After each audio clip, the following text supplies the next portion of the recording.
日本最大の暴力団組織六代目山口組のナンバー2として絶大な権力を握る男がいる。その男の名は高山清。山口組若頭であり、弘道会2代目会長の座に君臨する人物である。頭脳明晰で経済ヤクザとしてのセンスに長けた男であり、その一方で恐ろしい武闘派としての顔も持つ。高山が指示を下せば、山口組傘下の全組織が一斉に動き出すほどの影響力を誇る。彼は自らが組長を務めていた弘道会をわずか26年で4000人の大組織へと成長させており、警察庁の公式報告書にもその類稀な組織運営の手腕が記されている。ヤクザとしての恐ろしさと底知れぬ才覚を持つ高山であるが、意外にも毎日朝8時から夕方4時まで組の本部に詰めており、全ての案件を差配する真面目ぶりを見せている。また、彼は組織内では決して嘘をつくことがなかった。それは情報判断の正確さにこだわるからである。そんな冷徹な若頭である高山にはあまり知られていない素顔があった。それは司忍組長への絶対的な忠誠心を持つ真摯な任侠としての姿である。親父がくれた座布団だからと若頭として自分より年上の古参組長に毅然とした態度をとり、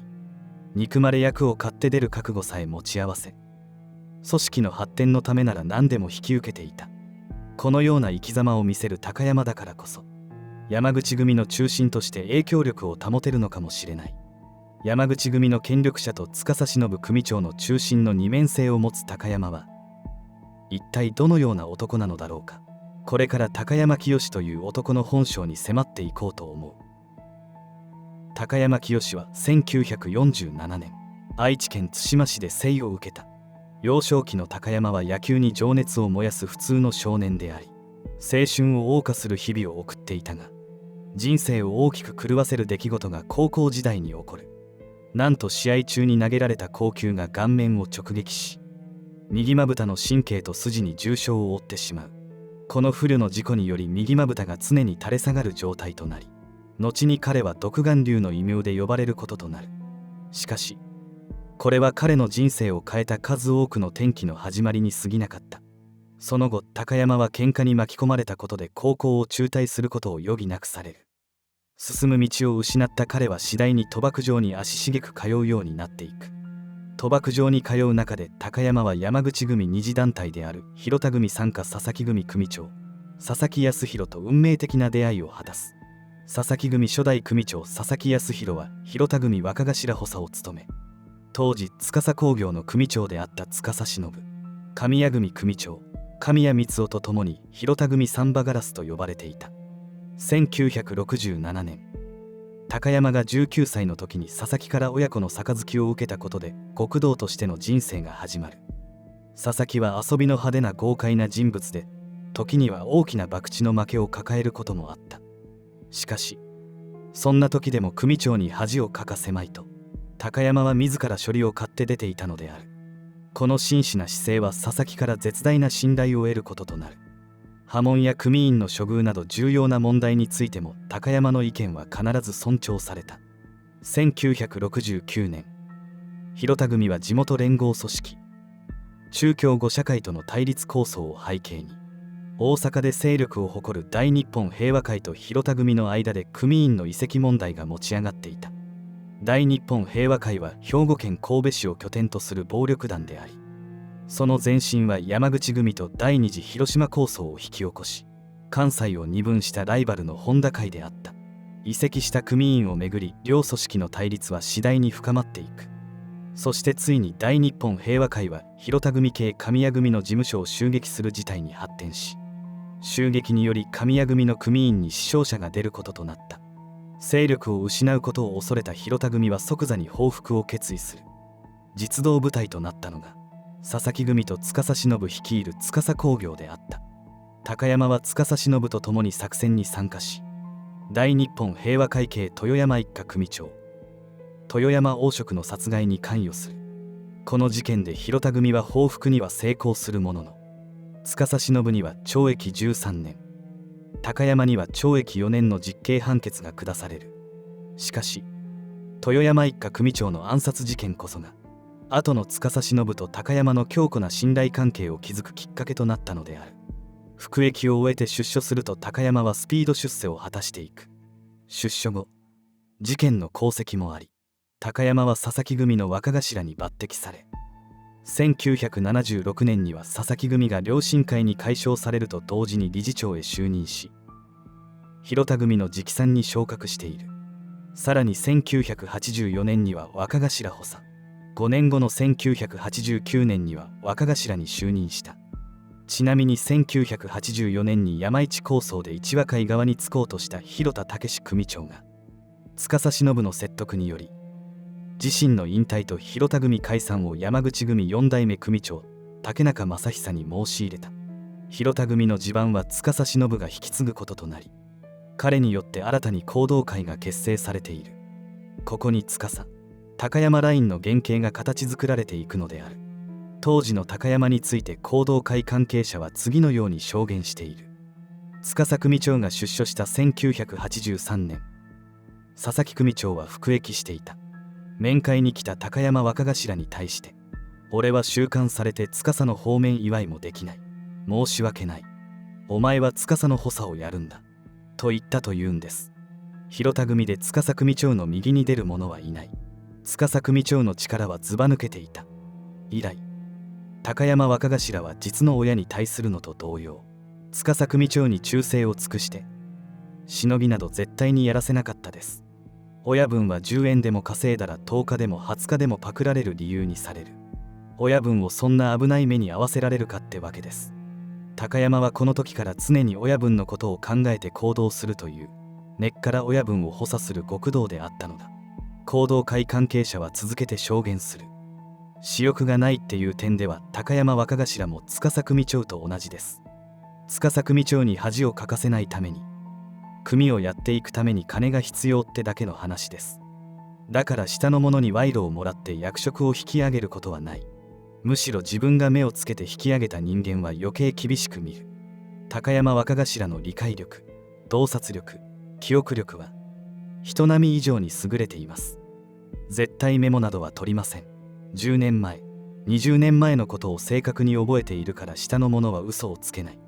下手に嘘をつくと徹底的に追及されます。とも語っている。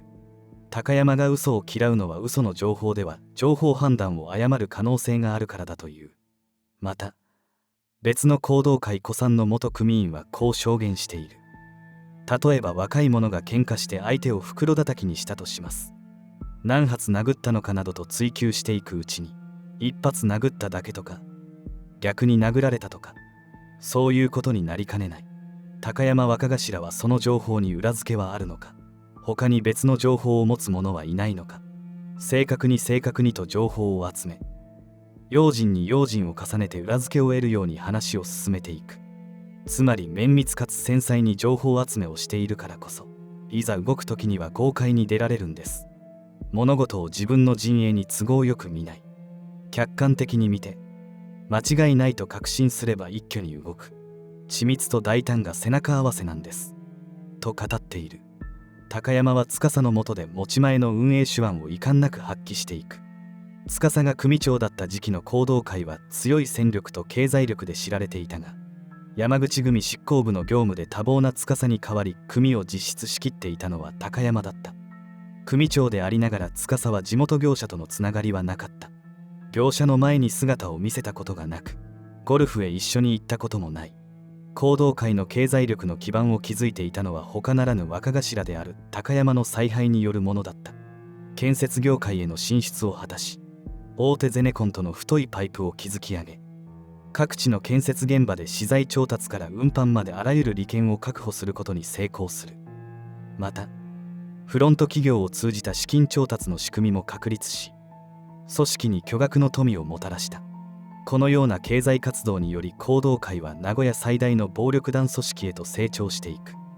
また、高山のしのぎのやり方は独特であると地元の事業家たちは口を揃えて指摘する。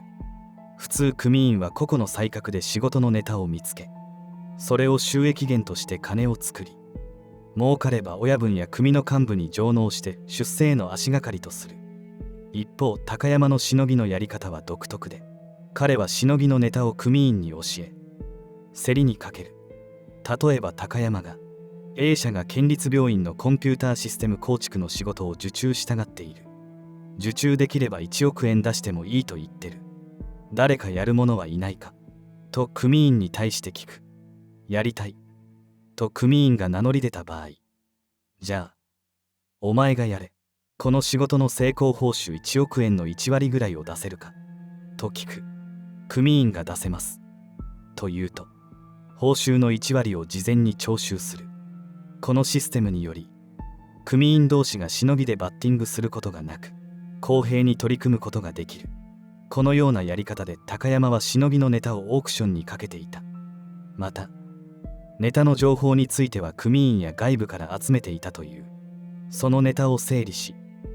組員の誰かに請け負わせる代わりに落札料を事前に徴収していたわけだから資金が潤沢なのである。司忍が山口組執行部の業務で多忙となり、組織運営は実質的に高山が担うこととなる。弘道会運営の手腕で力を見せつけた高山は次第に司忍の後継者として注目を集めることとなる。また2005年には弘道会が山口組内で発言力を高める出来事が起きる。1997年8月に5代目山口組若頭匠勝の射殺事件が発生した時点において、司は弘道会の会長であり、山口組の若頭補佐の一人に過ぎなかったが、彼は山口組内での弘道会の発言力を高めるため、さまざまな策略を巡らせていく。まず自らが弘道会の総裁になると同時に、かつての広田組を再興して組長となり、高山を2代目弘道会の組長に据えた。この策略の裏には、高山を弘道会組長とすることで彼を山口組の直系組長へと昇格させ、弘道会内でも稼働していた司高山ラインを山口組にそのまま持ち込むという狙いがあった。司の思惑通り、2005年4月5日には山口組の定例会で高山は直系組長への昇格が決まった。結果的に司は直系組長で若頭補佐、高山は直系組長という異例の人事になったわけである。弘道会のライバルでもあった山県組からは、橋本博文組長代行と太田守正相談役の2人が直系組長に上がっているが、弘道会は司高山ラインがそのまま山口組に入り込めたのに対し、山県組は橋本や太田ら有力組長が引き抜かれるという形になってしまった。さらに2005年5月10日、匠若頭射殺事件から約8年間空席だった若頭の座に司が就任することが決まった。背景には5代目組長渡辺義則の組内における急激な求心力の低下と、前述した山口組内における弘道会の発言力の高まりがあった。渡辺の若頭就任からの高山の出世は早いものだった。6月6日開かれた次の定例会で若頭補佐に、さらに7月5日の定例会では中部ブロック長に就任した。この時点で高山が山口組の直系組長になってからわずか2ヶ月しか経っておらず、彼の出世スピードの速さがうかがえる。そして7月29日、臨時直系組長会が開かれ、会の場にて渡辺5代目組長の引退と司の6代目就任が決定した。1ヶ月後の8月27日、6代目山口組は早速神戸市灘区の山口組本部で杯直しと襲名式を挙行した。杯直しとは若頭が組を継承して組長となった際に、前の組長の舎弟や子分は新組長の舎弟となることだ。襲名式は直系組長のみが参加する内々のものであり、他団体に対しては追って書状でのお披露目となった。6代目山口組の執行部組閣と襲名式が急がれたのは、組長となった司の拳銃所持共同正犯の罪による服役が濃厚であったためだ。早くても9月中に最高裁の判決が出る可能性があり、司は有罪となれば5年間服役することとなる。彼が服役してしまうと組の体制維持が難しくなるため、あらかじめ体制を決めておく必要があった。最も注目されたのが組長である司に代わって山口組を預かる立場となる若頭の存在であり、その若頭に就任したのは、なんと2ヶ月ほど前に若頭補佐に就任したばかりの高山であった。司からすれば高山は初代弘道会で気心や器量を知り尽くした間柄であり、もし自分が有罪となっても若頭になった高山に安心して組を任せられるわけである。若頭となった高山はほとんど毎日朝8時から夕方4時くらいまで山口組本部に詰めており、彼によって組のほぼ全ての案件が差配されていたため、司は行動会のある名古屋にいることが多く、総会などで本部に顔を出してもほとんど発言しなかった。司が表立って組の運営を行わなかったのは、組長の使用者責任を回避する考えがあり、竹中4代目は本家に入ってからすぐ射殺され、渡辺5代目は引退の浮き目にあっていたため、本部に入ったら弦が悪いと司自身が感じていたという話もある。司は情があり、裏表がなく、筋が立たないことは絶対にやらないことから、山口組内では評判が良かったと言われている。組長でありながら気取ることなく、新幹線に乗るときはお付きの者が 2,3 人ぐらいだったという。一方で高山の方はお付きの者が10人から20人もいた。高山ほど山口組でスピード出世した者はおらず、直参の中には嫉妬や反発する者がいる可能性があり、命を狙われるリスクも十分にあったからであると思われる。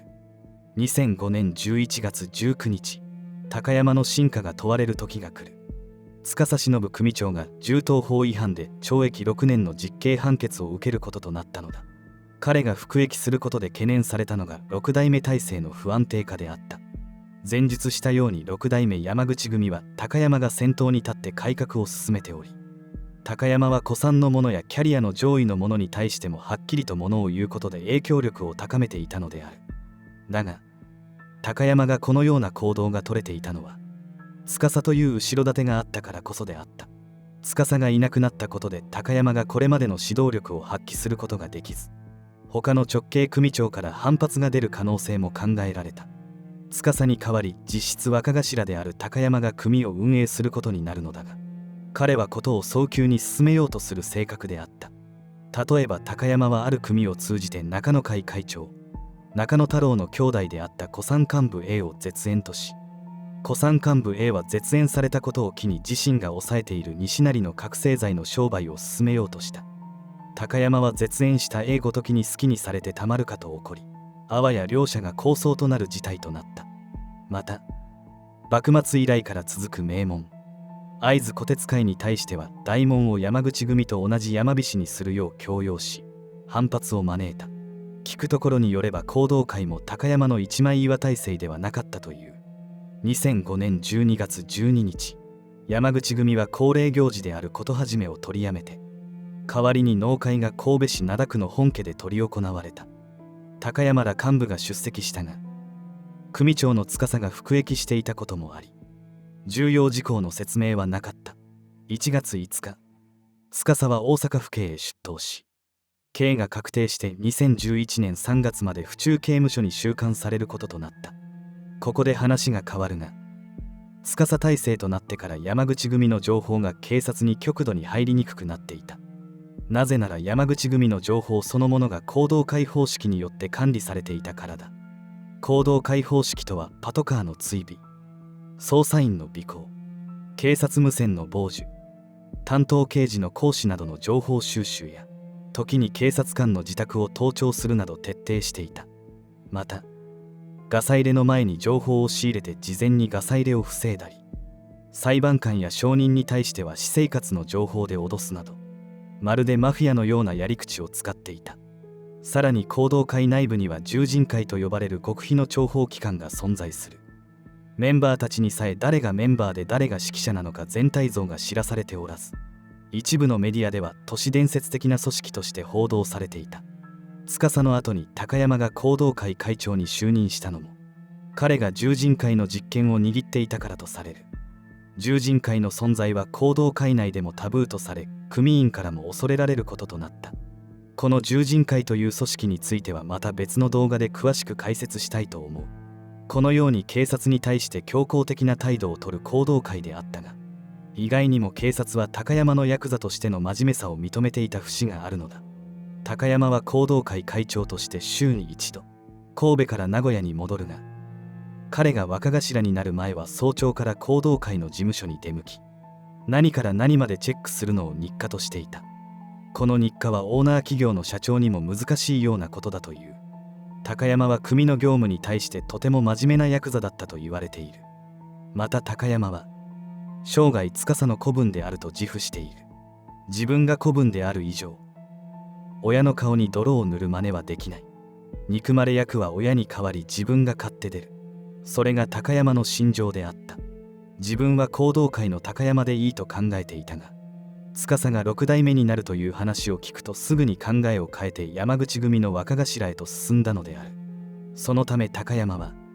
司が服役している間に自身が7代目組長になるという考えはみじんもなかった。あくまでも6代目山口組長補佐と憎まれ役に徹するつもりであった。話を戻すと、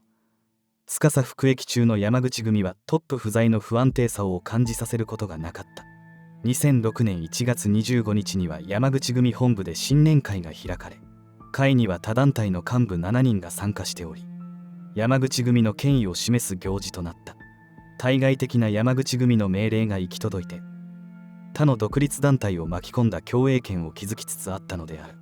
山口組の体制が変わらず維持されていたのは、他ならぬ高山の力量によるものであり、高山の原動力となっていたのは司に対する強い忠誠心だと彼を直接知る人たちが口を揃えて指摘している。山口組直系幹部は、高山若頭の意識にあるのは常に司組長のことで、あの人が昨日までのおじきに向かって常に堂々と対等にものを言うのは、俺が座る座布団は親父が決めた座布団だとすれば、座布団の価値を下げるようなことは俺がしていいわけがないと考えているんじゃないかと思う。高山若頭は自分が座る座布団に喜んだりふんぞり返る人ではない。自分の親父の名を恥ずかしめない責任が俺にはあると考えているのだと思うと高山の人柄を語っている。一見すると高山は真面目に組を運営していたように見えるが、破門や絶縁した組員に対してはとてつもなく冷徹であった。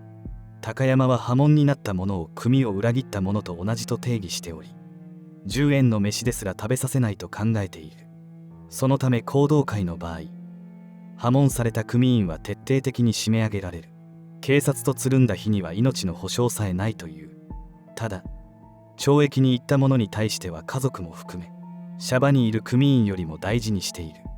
組員を破門絶縁にすることは組のほころびを生み出す要因になりかねない。そうなる前に徹底的に処理するというのが若頭としての高山の考えだったのだろう。このように高山は飴と鞭を使い分ける運営で司不在の山口組の体制を強固にしていく。しかし山口組のお膝元神戸を預かる兵庫県警としては司不在の山口組の安定を喜べるはずがなく、実質組を運営していた若頭の高山を徹底的にマークしていた。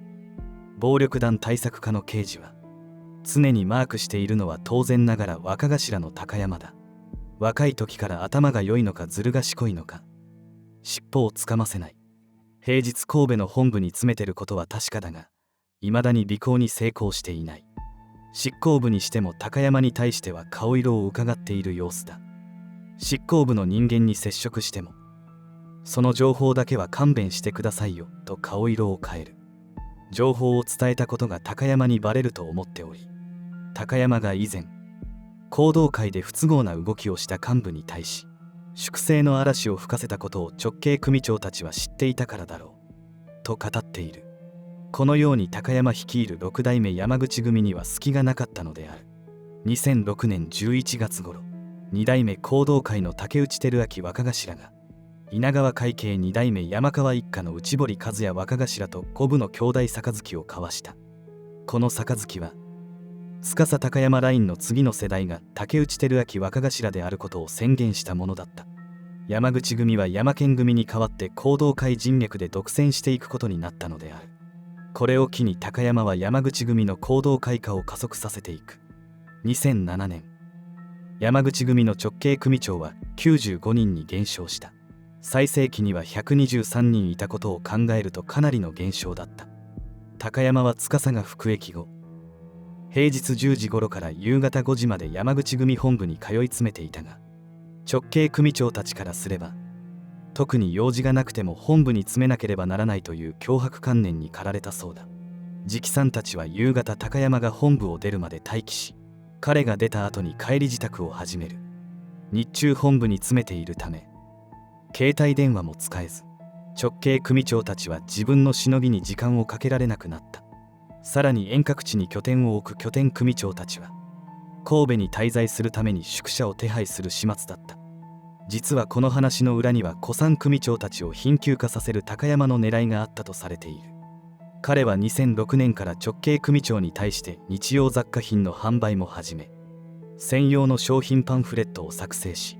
1組長あたり月に50万円、100万円と購入額を競わせる。こうした雑貨品の反強制的な販売は、当然ながら若頭高山に対する不満と反発を呼んだ。これと同時期に高山を批判する怪文書がマスメディアに送付され始めている。内容が真実であるかは定かではないが、文書の主な内容は4点である。1つ目が麻雀賭博での非道。高山は自分以外の人が勝っていると自分が勝つまでやめない。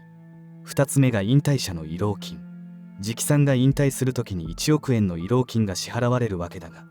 金の出所は各直系団体から100万円もの集金がなされていたのである。山口組には金銭貸借してはいけない決まりがありながら、高山はその決まりを破っていたという。3つ目が戦術した日用雑貨の強制購入だった。これにより各直系団体から50万円から70万円を徴収し、最高幹部、射程から100万円以上、合計すればなんと年間7億円以上の金額にもなる。4つ目が謹慎処分の名を借りた逮捕監禁の事実だった。自分の気に入らない人間には策謀を持って陥れ、本部に呼びつけて家に帰さず謹慎処分にしていたという。さらに高山は2008年10月16日から20日までの間に直系組長のうち11人を絶縁、除籍、謹慎処分にした。山口組の地盤を固めつつあった高山であったが、2010年11月に高山は京都府警に4000万の恐喝容疑で逮捕される。被害者は国土建設協同組合の理事長で、自由同和会京都府本部長の B であった。自由同和会は自由党と連帯している保守系の融和団体である。高山は B から事業活動などに対するみかじめ料の名目で金を騙し取ろうと計画し、山口組直系近江一家、高山義行総長ら3人と共謀した。そして2005年7月から12月初旬にかけて京都市内のホテルで B を脅迫し、執拗に金を要求する。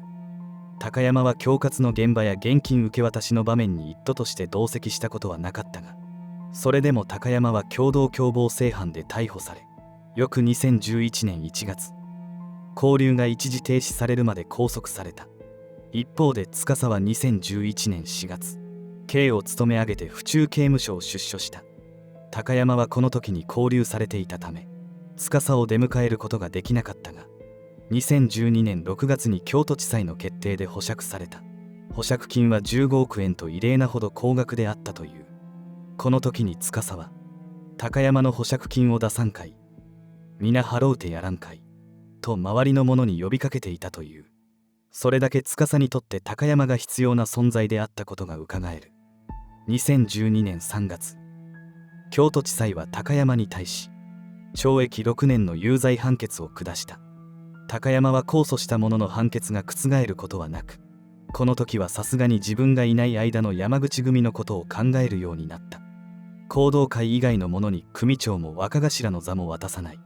それが高山の考えであった。彼の取った手段は、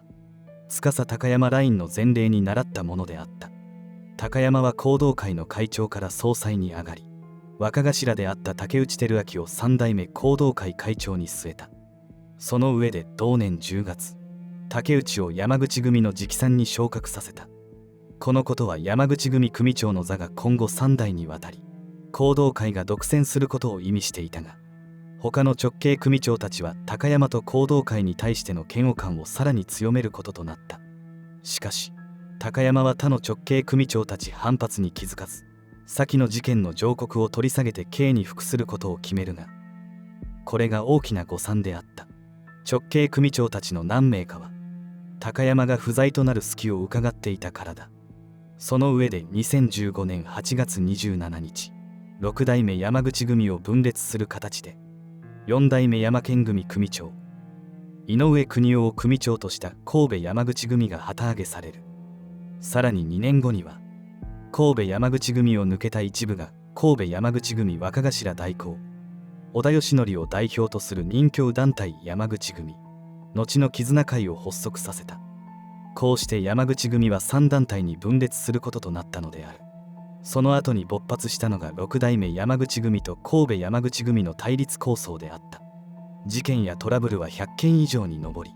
高山の出所日が近づくにつれて激化していく。2019年4月、神戸山口組幹部が刺される事件が起きると、8月には弘道会事務所がバイクに乗る神戸山口組関係者の男に銃撃を受ける。弘道会組員が被弾、重傷を負ったため、10月10日は神戸山口組系事務所で報復の事件が起きた。68歳の弘道会組員の男が神戸山口組の組員2人を射殺する。